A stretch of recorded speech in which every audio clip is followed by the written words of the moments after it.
Hi friends, welcome back to my channel. Today I'm talking about a very important and very critical topic with respect to career coaching.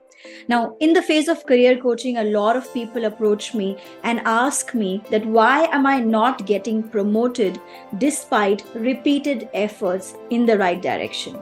That's a common haunting question that every working professional is going through in their mind. I have given my best. I have put my best foot forward. I have worked extra hours. I have done as per my boss's demands. I have gone ahead that extra mile. But still, I haven't gotten the promotion that I deserve and I desire. That's something which is a common question across various working professionals that I'm dealing with, and I'm sure you're also going through that same situation. So today I'm going to throw some light, some very important facts around that as to why people do not get promoted despite repeated efforts. Hi friends, I'm Swati Arora. I'm a woman career growth coach and I help working women grow up the ladder and reach the potential of their success. And today's topic is also essential for every working professional, be it working woman or a working man. It's important for you to understand why you are not getting promoted despite putting extra efforts all the time. So go ahead and watch this entire video, and you know the drill. Before we go ahead, click on the subscribe button so that you can get access to all my videos right up front. So let's dive deep into the topic now. One of the key reasons why people do not get promoted repeatedly despite giving their best foot forward for years together, despite trying out their best, one of the key reasons is, you know what? It's lack of clarity in the goals. Now, when I say lack of clarity in the goals, not only their personal goals or where do they want to go in the higher up the ladder, but also about goals about the organization. Is the organization goal aligned to your goal? Have you had a clear goal setting discussion with your reporting manager?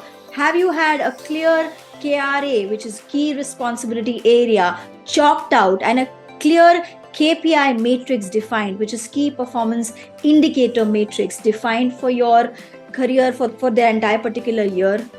90% of the working professionals say this is not the case. When I talk to people, when I coach them, I realize that a lot of organizations still today do not have a clear defined KPI or a KRA matrix with them. They do not have a goal setting sheet defined for every employee. And what happens as an employee, you also follow suit. You just go into the organization, start doing your daily chores, whatever your manager has asked you to do, and you kind of try to make up to whatever is required at that point in time without knowing what you essentially are being hired for. For example, if you hired for a sales professional role, what's your key responsibility area? It is to do with sales, conversions, revenue, profitability, increment in your sales percentage, right? Across whatever domain you're handling, whatever region or whatever territory you're handling, the entire sales gamut falls into your territory, and that's what your key responsibility area would be. Your targets would be set around that. Are you absolutely clear of what your organization is really looking for with respect to your deliverables that is supposed to be set out? For example, if you're a quality professional, a compliance or an audit professional, what would be your KRAs? Something like, the customer satisfaction quotient of the organization. For example, how the customers are happy or not, your internal customers as well as the stakeholders are happy or not. How do you measure the quality of the organization, of the products that you're delivering? How do you maintain the audit mechanism? What is your compliance checking of the stocks that you handle in the organization? And depends upon the industry type that you are, the quality role or the compliance role is defined accordingly. Now, if you have clarity on these matrices right from the beginning of your tenure with the company, what happens is it becomes very easy for you to track it down on a regular basis, to make a record of that on a weekly, monthly, quarterly, annually basis, and you can also showcase it to your manager and your management as well about what your performance has been in that particular time, right? But if you're not aware of it, what will happen is that you will let go of the facts, and at the end of the year, you will not have your clear data presented to your management to be able to be eligible for that performance. right? So when I say lack of clarity in goals, this is exactly what I say. Make sure that you sit with your line manager, make sure that you sit with your reporting manager on the very first day of your joining a new organization, and define your KRAs, define your goal sheet for the entire year, so that you have a very clear cut defined KPI, KRA for you, that you're going to work on these aspects for the entire year. If at all you're an employee who is already working in an organization and it's been a long tenure that you've been there, you don't have a KRA defined, no problem. What you can do is you can start out from now. You can have a discussion with your line manager, make him understand that you would want to have clarity in what you're doing and what the organization wants with respect to their goal alignment, and I'm sure he would want to help you out with the goal sheet for you. That is the first thing that you do, is make sure that you have your goals clearly defined and write them down, document them. Also have a regular review mechanism with your line manager to portray what you have achieved versus your target that has been given to you. So that's the first thing about, if you really want to be promoted, if you really want to be seriously going ahead on the ladder, you must have your data numbers in place. The second reason why a lot of career professionals do not get the desired promotion that they want or they require is because of lack of visibility. Now, when I say lack of visibility, there are two types of visibilities that you would typically want in an organization. The first visibility is with respect to your immediate line manager or your reporting manager. Your manager, your line manager should be knowing exactly what you're doing at all point in time. You may say that if the communication is not coming out from his side or her side, if they are not asking for a report, if they are not asking for a review, you should be initiating that and you should be providing that input so that they have clarity on what you have achieved so far and what have you set out to achieve in the next year ahead or month ahead, whatever, right? So make sure that you have very clear visibility. Now, how do you do that? Again, when you have the clear goals defined, you can have regular reporting sent out to them. You could have your maybe just a simple four blocker slide prepared for them, your achievements, your highlights, your lowlights, your way forward plan, and any support required. That's a typical, very simple way of depicting on a monthly basis. This is my review to you, that these are the achievements that I have done, these are the lowlights of the team performance, and these are the things that I want to do ahead in my next week, and these are the support that are required from your side. So it could be like a 4-blocker matrix for every weekly performance review. Or you could also have a monthly performance review chalked out with your line manager. If he's not initiating the same, why don't you go ahead and do that? In the first week of every month, try and block your calendar with your line manager to have a direct face-to-face review with him or her, stating whatever your goal sheet is, vis-a-vis that, what have you been able to achieve. That ways, the communication loop is very clear. You know exactly what the manager is expecting out of you. You're delivering that as per him every month. And if there is any gap within the expectation and the deliverable, what will happen is you will get a timely feedback. That is essential, because generally what happens is manager would not give you a feedback on a monthly basis or on a quarterly basis.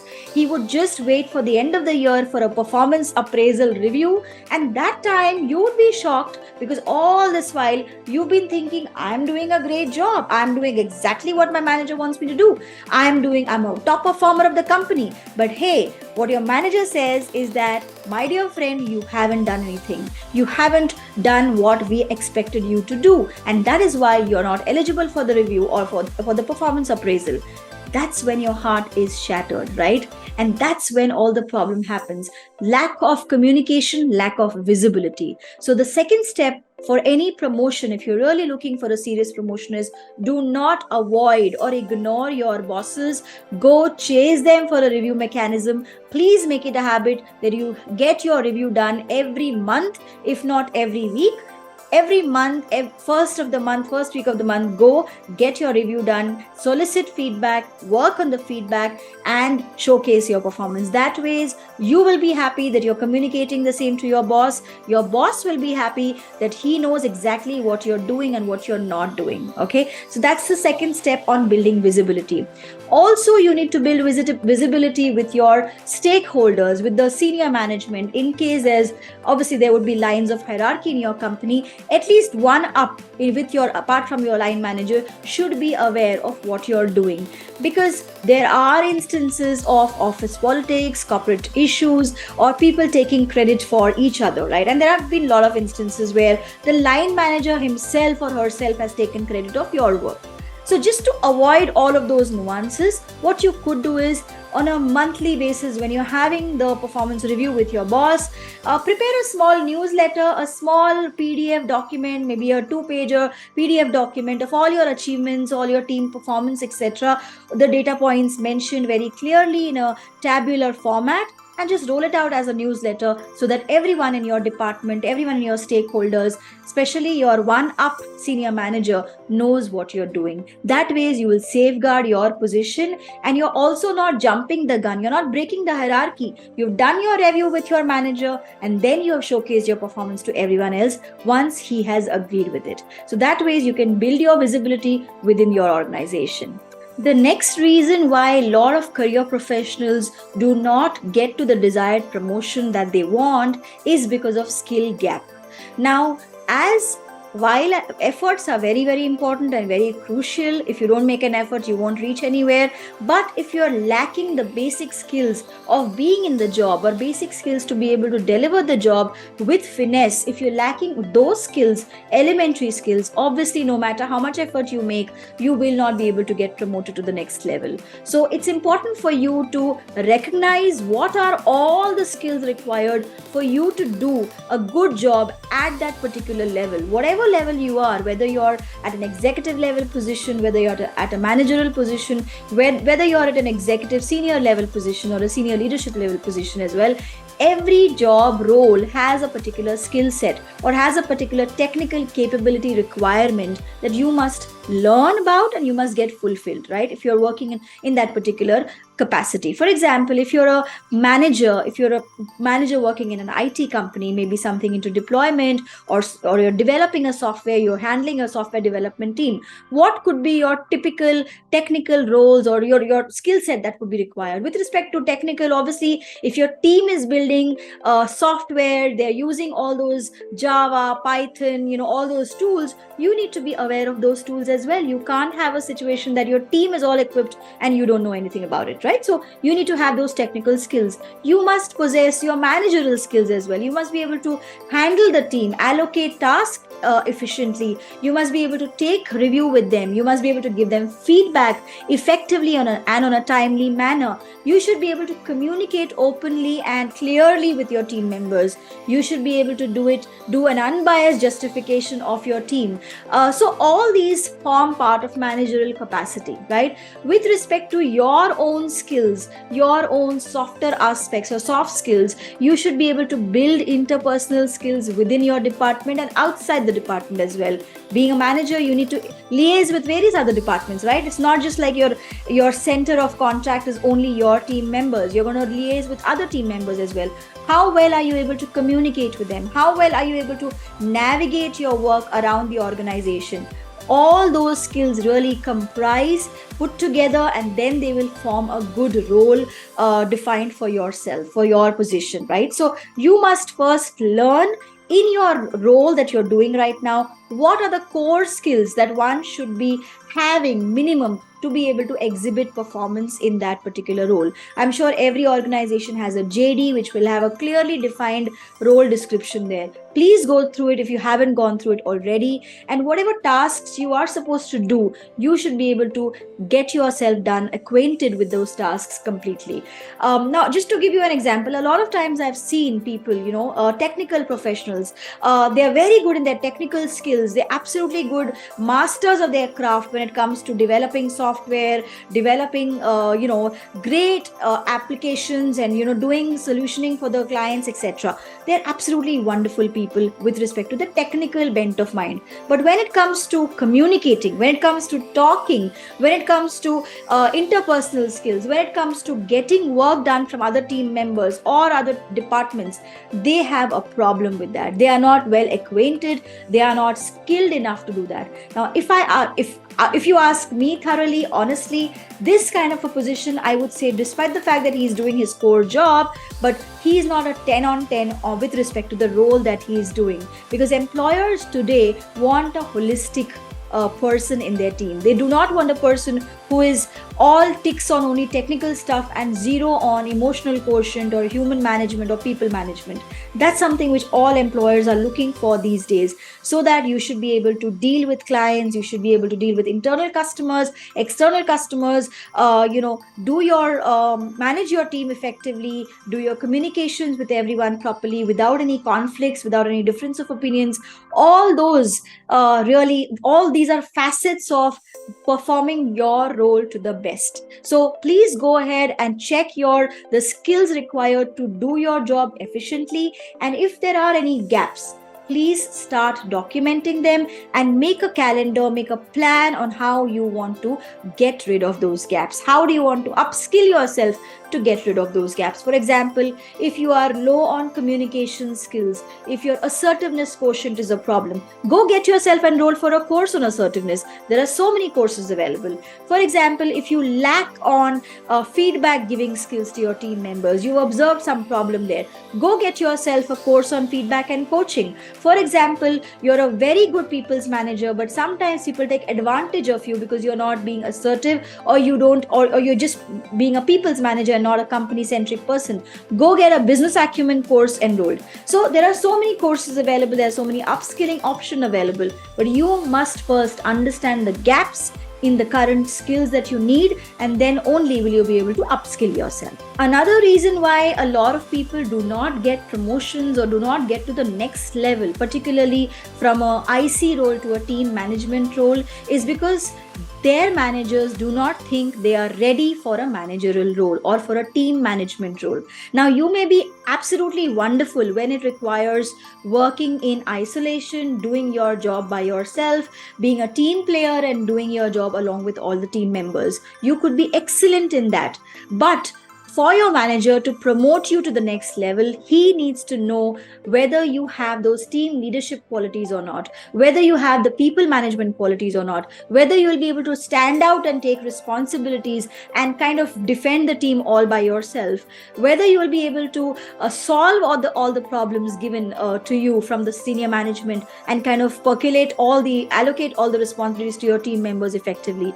So all these tactical information about leadership, how will the manager gauge if you're not showcasing those qualities? If you are a person who's working very nicely, very diligently as a good employee in your own IC role, which is individual contributor role, and you're doing a great job at it, you're doing absolutely wonderful, your manager is extremely happy with you. But till the time you do not demonstrate those leadership qualities, till the time you don't prove to your manager that you are ready for the next level, he or she will not promote you. He or she will not take a risk of upskilling you or upgrading you.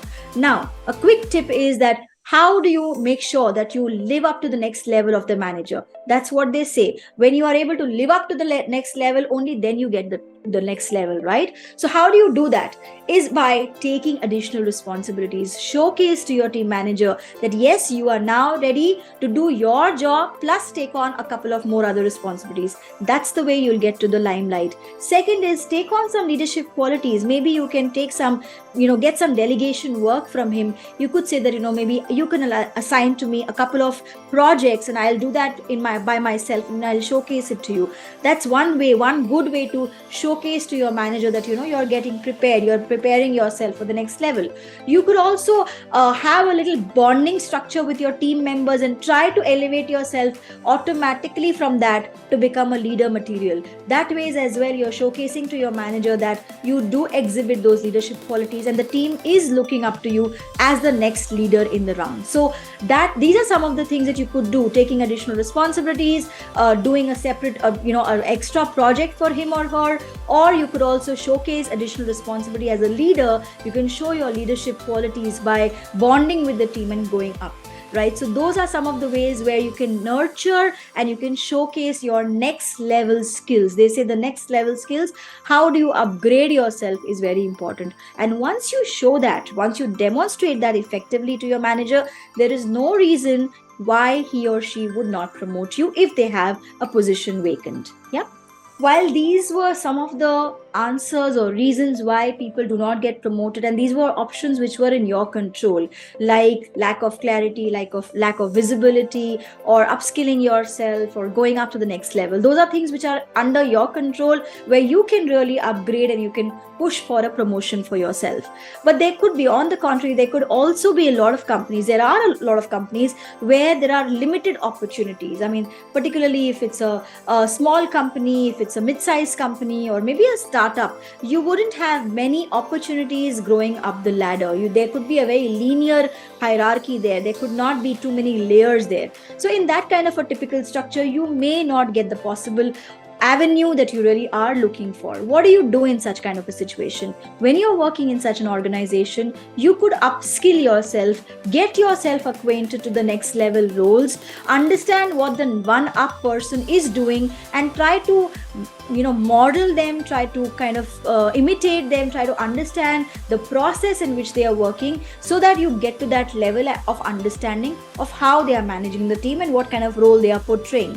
With that understanding, you then can start seeking out for another opportunity. If you really want to grow, you could start seeking out for another opportunity.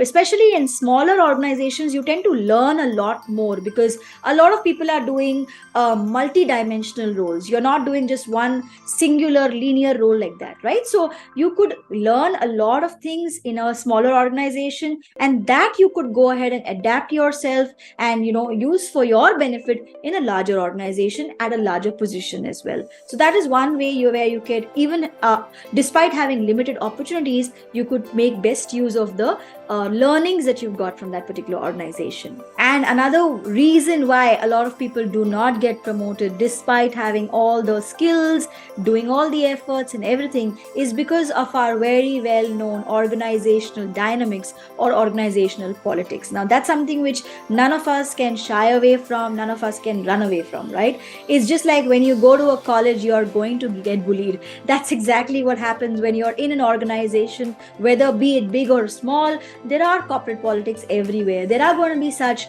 elements or people who will be backbiting, will be spreading rumors about you, will be trying to take your position, who will be envious of you, will be jealous of you, who will be trying to pull you down as well.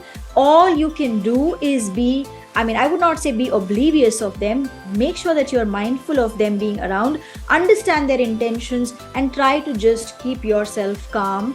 No, do not give them a reason for to take you down in their intentions. Okay, so that's one thing. Second is, work on your strengths. There are politics going to be everywhere, right? But you have to work on your strengths, and that's why I say the SWOT analysis really works best. You have to work on your strengths. You have to also identify and work on your weaknesses if there are any, and that's the only way where you can uplift yourself. Do not get bothered by corporate politics. Do not get sucked into it. That's something which, let the people who are specialized in that, let them spend their time and energy doing that. I would not recommend you to do that. I would want you to focus on your strengths, things which are in your control, right? We don't want to focus on other people and broaden our horizon and then go waste in our career. We want to focus on ourselves, on our growth, strengthening ourselves. And trust me, when you focus on strengthening yourself, there are no reasons why you should not grow. Okay, so don't get bogged down by corporate politics. Those are anyways going to happen at the back. at the sides. You can't ignore them, you can't stay away from them. But when you decide to choose to work on yourself, strengthen your own self, and go beyond it all, trust me, there is no reason why you should not get promoted. Okay, so that's it from my side, friends. These were all the reasons why people do not get promoted, and I'm sure I've given you enough and many reasons why this happens to all of us.